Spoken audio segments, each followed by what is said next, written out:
That tingling you felt, that wasn't random, and it didn't just start today.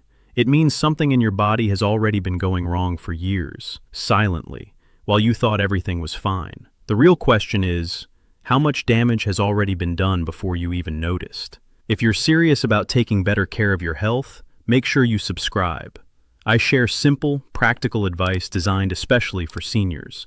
And feel free to leave a comment telling me where you're watching from. I always read them and appreciate every one of you. Let's get back to it. It starts on a Tuesday. Nothing dramatic. No warning label. No moment you'd circle on a calendar and say, that's when it began. Just a quiet Tuesday evening. Feet up, television on. And something faintly wrong. A tingling. Low. Underneath the skin. Somewhere between your ankle and your toes. You wiggle your foot. It fades. Probably just the way I was sitting. And just like that, you move on. Dinner. Sleep. Wednesday morning. Gone and forgotten. But what if forgetting it was the most expensive mistake you've made this year? I'm Dr. James Cross, and in over 2 decades of working with patients dealing with nerve damage, I've noticed something that keeps me up at night, something the average doctor's appointment will never tell you. The people who end up with the worst outcomes, they almost never saw it coming. Not because the signs weren't there, but because the signs felt too small to matter. A brief numbness, an odd warmth, a foot that fell asleep a little too easily. Small things, forgettable things, until they weren't. Here's what I want you to understand, and I mean really sit with this for a moment. 2 patients, both in their early 60s, similar backgrounds, similar routines. One of them walks into my office for a routine visit, perfectly steady, nerves functioning well. The other one, same age, roughly the same life, can barely feel the floor beneath him when he stands. Same decade, completely different nervous systems. That gap didn't happen overnight, and it didn't happen because one of them was unlucky. It happened quietly, daily, over years. So let me ask you something personal, and I want you to be honest, because this matters more than you might think right now. Have you ever felt an unexplained tingle in your hands or feet and simply kept scrolling, kept cooking, kept watching, told yourself it was nothing and let it pass? Because if you have, and most people watching this have, then what I'm about to share with you over the next few minutes is not just interesting information. It may be the most important thing you watch this week. Here's the truth that changes everything. By the time nerve damage starts to hurt, the kind of pain that sends you to a clinic, the process behind it has already been running in the background for years. Silently, patiently, gaining ground while you lived your normal life. The damage doesn't wait for your attention. And neither does the clock. Most people believe the story of nerve damage begins when the pain begins. That's the assumption. That's what feels logical. Your foot starts burning. That's when something went wrong. Your fingers go numb. That's when the problem started. But that assumption is exactly what makes this condition so dangerous. Because the pain, that's not the beginning of the story. That's nearly the end of it. Think about a bridge. Not a dramatic collapse. Not the kind you see in disaster footage. Think about the slow kind of damage, the kind that starts underneath, where no one's looking. Hairline fractures forming in the foundation. Invisible stress accumulating in the steel. Year after year, the bridge looks completely fine from the outside. Cars cross it daily. Nobody worries. Until one day, they have to. Your nerves work the same way. Long before you feel the tingling that keeps you awake at night. Long before the burning sensation in your feet makes walking uncomfortable. Long before any of that, your nerve fibers have already been under pressure, quietly absorbing stress, quietly losing ground. The medical term doesn't matter as much as the concept. Nerve damage is a slow accumulation, not a sudden event. And here's where it gets personal. I've had patients sit in my office completely convinced their neuropathy came out of nowhere. They'll say, 3 months ago I was completely fine. Then suddenly this started. And I understand why it feels that way. I genuinely do. But when we look deeper, when we trace the patterns, the habits, the history, the evidence was almost always there. Years back, sometimes a decade back. Small signals that got explained away or simply ignored. The body had been sending quiet messages for a long time. The problem is that nerves are remarkably patient in how they suffer. They don't panic early. They compensate. They adapt. They absorb the stress and keep functioning. slightly less efficiently each time but functioning, until the compensation runs out. That's when symptoms appear, not as a starting gun, but as a final warning. So if the pain isn't the beginning, what is? What actually starts the clock on nerve damage years before a single symptom appears? It's not what most people suspect. It's not dramatic. It's not rare. It's something happening inside millions of people right now, today, while they feel perfectly fine. And that's exactly where we're going next. So if the damage starts long before the pain, what's actually causing it? That's the question sitting in the back of your mind right now. And it's the right one to be asking. When most people try to answer it, they reach for the obvious suspects: alcohol, heavy medication, a serious injury, maybe genetics, maybe just bad luck wrapped in the word aging. And yes, those things can play a role.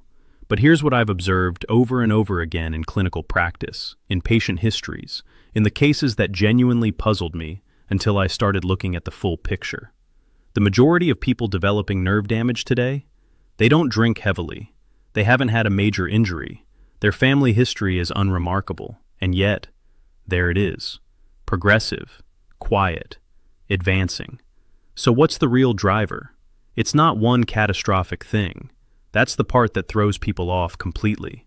We're wired to look for the single cause, the smoking gun, the one moment everything changed.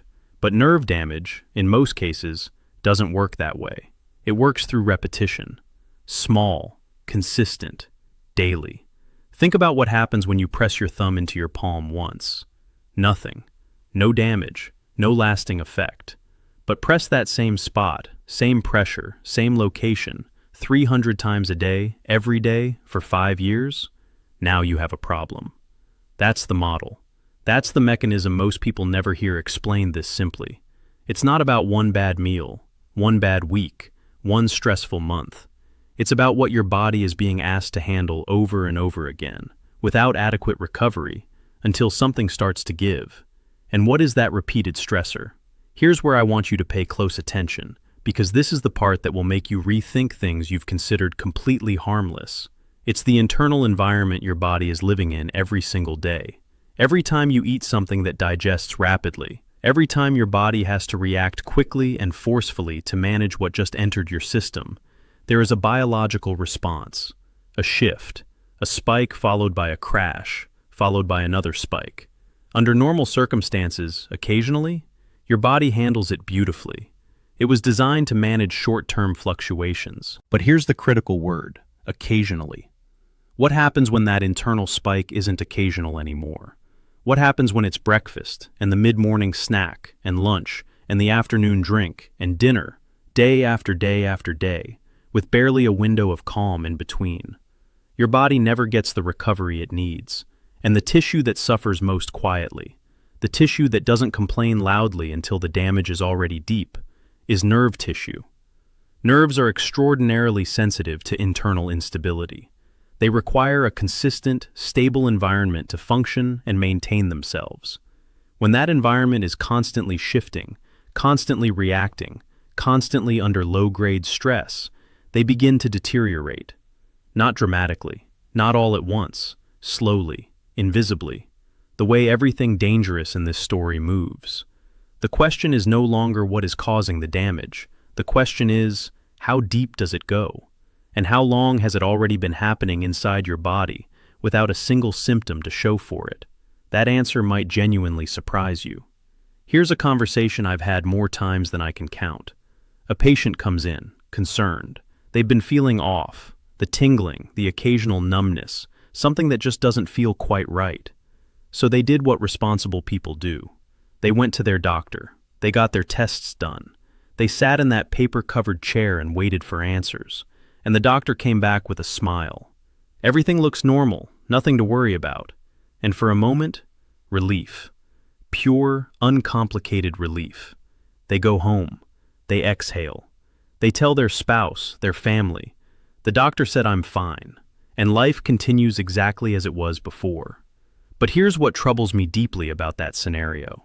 Normal on paper is not the same as safe in reality. Medical thresholds, the numbers that separate fine from not fine on a lab report, were designed to catch problems that have already become serious. They're remarkable tools for identifying established disease, but they were never designed to catch the slow, grinding, below-the-radar damage that accumulates over years before it crosses any official line. Think of it like a speed camera on a highway. It catches you when you're clearly over the limit, but it has no way of knowing how long you've been pushing that speed. It has no record of the 1,000 previous trips. It only sees the moment you pass in front of it. Your lab results work the same way. They capture a snapshot, one moment, one morning's numbers. What they don't capture is the pattern, the daily rhythm of internal stress your body has been managing for years, the subtle, repeated fluctuations that haven't pushed your numbers past the official threshold yet, but have been quietly wearing down your nerve tissue the entire time. Here's the clinical reality most patients are never told. Nerve damage doesn't wait for your numbers to look alarming. It responds to the internal environment your body lives in daily, not to the environment it's in on the morning of a blood draw. You can sit comfortably inside the normal range for years while your nerves are still under meaningful stress, still losing ground, still accumulating damage that won't show up loudly until the situation is significantly harder to manage. This is what I call the gray zone. Not sick enough to alarm anyone, not well enough to actually be protected. And the gray zone is exactly where the most preventable damage happens, because nobody is watching for it. Nobody is intervening. Nobody is changing anything. Because on paper, everything is fine. If a doctor has ever told you your results are normal and you still felt like something was off, trust that instinct. Your body communicates in ways that lab ranges cannot fully capture. Subscribe, because understanding what's happening beneath those numbers is exactly what this is about. And what's coming next may be the piece you've been missing for years. The gray zone is real, and millions of people are living in it right now. The question is, what's actually pushing them there? So we've established something uncomfortable. The damage can be happening. The clock can already be running. And your last set of lab results may have given you a clean bill of health, while none of that changed. Which brings us to the most practical question in this entire conversation. What exactly are the daily patterns feeding this process? Because if it's repetition, if it's the slow, consistent pressure of an internal environment that never fully stabilizes, then the source of that pressure has to be somewhere in your daily life. Not in some rare exposure, not in a dramatic event, in your routine. Let's start with something most people would never think to question: the rhythm of how you eat. Not just what you eat, but how often, how quickly, and what combination of things you're putting together throughout the day. Because here's what modern eating patterns have quietly created for millions of people without anyone framing it this way: a body that is almost never at rest. Think about a typical day. You wake up and reach for something fast, something convenient, something that requires no preparation and delivers energy immediately. Mid-morning, there's a snack. Lunch comes with a drink that's sweet or processed enough to hit your system quickly.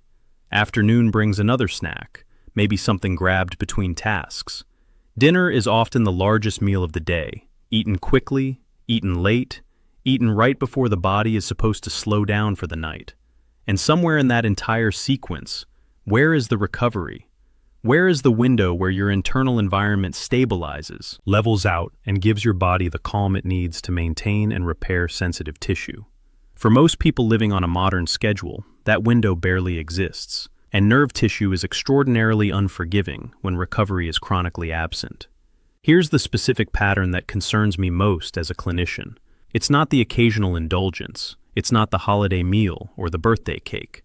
Those things are part of life, and the body is genuinely equipped to handle occasional excess. What the body was never designed to handle is constant reaction. Fast-digesting foods consumed repeatedly throughout the day force your internal systems to respond, spike, recover, respond again, spike again, before the previous cycle has even completed. It's like asking your heart to sprint without ever letting it walk. Eventually, something in the system begins to show the strain. And liquid calories make this worse, in a way most people significantly underestimate. A sweetened drink, even one that seems mild, even one that doesn't taste particularly sugary, can trigger a faster, sharper internal response than an equivalent amount of solid food. Because liquid moves through your system rapidly, there's no fiber to slow it, no protein to buffer it, just an immediate hit that your body has to manage right now. Multiply that by every coffee drink, every juice, every flavored water, every afternoon pick-me-up, across 7 days a week, across months and years, and you begin to understand the scale of what your nervous system has been quietly absorbing. This isn't about blame, truly. These patterns were built into modern life by design. Convenience, speed, constant availability. But your nerves don't care about convenience. They care about stability, consistency, a body that isn't constantly firefighting. But daily habits are only half of the picture, because while these patterns are creating pressure from the outside in, something else is quietly happening on the inside. Your body's own system for protecting your nerves, it's been weakening too. Your body was not designed to fail quietly. It was designed to protect itself, to maintain, to repair, to push back against damage with a sophisticated internal defense system that most people never think about, because when it's working, you don't need to. You don't feel it running. You don't notice it compensating. You just feel fine. But here's the part of this story that doesn't get told enough. That defense system has a limit, and modern life has become remarkably efficient at pushing it toward that limit, slowly, consistently, without a single dramatic moment to mark the turning point. Let me explain what I mean. Your nerves don't exist in isolation. They're not just wires running through your body, independent and self-sufficient. They are living tissue, and like all living tissue, they depend on a precise, stable supply of resources to function and repair themselves. Oxygen, specific nutrients, a consistent internal environment that allows cellular maintenance to happen the way it's supposed to. When those resources are abundant and the internal environment is stable, your nerves are resilient. They handle stress. They recover from pressure. They do exactly what they were designed to do. But when those resources are consistently depleted, when the internal environment is chronically unstable, the defense system begins to lose ground. Not all at once. Remember how this story moves, slowly, quietly, below the threshold of anything you'd notice on a Tuesday evening. Here's what concerns me most about the patients I see in this specific situation. Many of them have been doing something for years, sometimes decades, that they were told was helping them. Managing a condition, following medical advice, taking something daily that was prescribed with genuine good intention. And yet certain long-term patterns, including some medications taken consistently over many years, can gradually interfere with the body's ability to maintain the very nutrients that nerve tissue depends on most. The body gets the signal to manage one problem, and quietly, in the background, the resources required to protect something else begin to run low. No alarm, no obvious connection, just a gradual erosion of the internal conditions that keep your nerves defended. Add that depletion to the daily rhythm of internal spikes we discussed, the constant reaction cycle that never fully allows recovery, and you begin to see the full picture forming. It's not one thing destroying your nerve health, it's the combination, the overlap, the slow convergence of pressure from multiple directions, all of it happening beneath the surface while life continues normally above it. So the pressure is building, the defense is weakening, and somewhere at the center of all of it, there is one identifiable trigger, one root pattern that connects everything. It's time to name it. We've been circling it this entire time. The silent progression, the invisible timeline, the daily habits creating repeated internal pressure, the defense system quietly losing ground. All of it pointing, consistently, persistently, toward a single underlying pattern. And now it's time to say it directly. The hidden poison destroying your nerves isn't something you'd find in a warning label. It isn't something exotic or rare or confined to people with obvious health problems. It doesn't announce itself. It doesn't come with a diagnosis that immediately makes the connection clear. It's unstable blood sugar, not diabetes, not a dramatic spike that lands you in an emergency room, not numbers so far outside the normal range that any doctor would catch it immediately. Just instability, repetition, a pattern of internal fluctuation happening daily, sometimes hourly, inside a body that was never designed to sustain it indefinitely. Here's what that actually means for your nerves. Every time blood sugar rises rapidly and then crashes, every time that cycle completes and begins again without adequate recovery, the small blood vessels responsible for feeding your nerve fibers come under stress. These vessels are delicate, microscopic, and they are profoundly sensitive to the kind of chronic internal instability that most people are generating 3, 4, 5 times a day through completely ordinary habits. When those vessels are compromised, even slightly, even gradually, the nerve fibers they supply begin to receive less of what they need.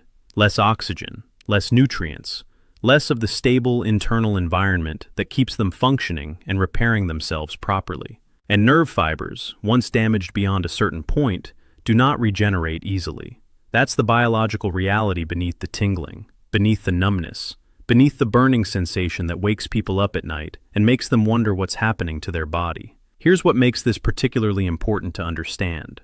You do not need a diabetes diagnosis for this process to be damaging your nerves right now. Millions of people are living with blood sugar patterns that never cross the clinical threshold for diabetes, never trigger an alarming lab result, and yet are still generating enough internal instability to stress nerve tissue consistently over time. They are in the gray zone we discussed, normal on paper, under pressure in reality. And because no one has connected those two dots for them, the instability and the nerve symptoms, they continue the same daily patterns, the same foods, the same rhythm, the same repeated internal spikes, while the damage quietly advances. But understanding the problem is only half of what matters. The other half, the part that actually changes your future, is knowing what to do about it.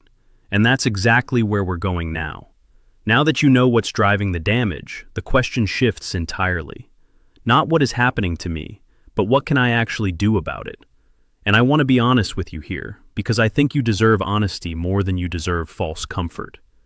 Advanced nerve damage is difficult to reverse. I won't pretend otherwise. Some of what has already been lost may not fully return, and that is a hard truth, one I've had to deliver carefully to patients sitting across from me who waited too long before taking this seriously. But here is the other truth, the one that matters just as much. Progression is not inevitable. The process we've spent this entire conversation describing, the repeated instability, the chronic pressure, the slow erosion of your nerve defense system, that process responds to change, not perfection, not a complete overhaul of everything you eat and do and think, just consistent, targeted stability. Let me tell you about a patient of mine, a man in his early 60s, retired, active enough but starting to notice things. The unsteadiness when he walked on uneven ground, the tingling that had become a nightly companion. He came to me convinced that his best years of physical confidence were already behind him. He wasn't looking for a miracle. He told me that directly. He just wanted to stop feeling like he was losing ground every single week. We didn't make dramatic changes. We made deliberate ones. We changed the rhythm of how he ate, not eliminating foods he loved, but restructuring when and how he combined them to reduce the internal spikes his body was generating throughout the day. We addressed specific nutrient depletions that had been quietly undermining his nerve defense system for years. We created recovery windows, periods where his internal environment could stabilize instead of constantly reacting. Weeks later, he came back. He didn't walk in announcing a transformation. He sat down, looked at me, and said something I've carried with me since. I feel like my body is on my side again. Not cured, not miraculous, but back in control, moving in the right direction instead of the wrong one. That is what this is really about. Because your nerves respond to what you do daily, quietly, consistently, the same way the damage built up quietly and consistently. The protection can build back the same way. Small changes, sustained, pointed in the right direction. Reduce the rapid internal spikes. Support your body's ability to maintain what your nerves depend on. Give your system the recovery windows it has been desperately missing. The difference between decline and stability is rarely one dramatic decision. It's the quiet daily ones, the ones that seem small in the moment and become everything over time. Your nerves have been sending you messages. The question was never whether they were speaking. The question is whether, starting today, you're finally ready to listen. Thanks for watching all the way through. Staying informed is key to living a healthier, longer life. If you want more simple, practical health advice, make sure you subscribe and tap the next video on your screen. And before you go, leave a comment and rate this from 1 to 10. Your feedback helps me create better guidance for you.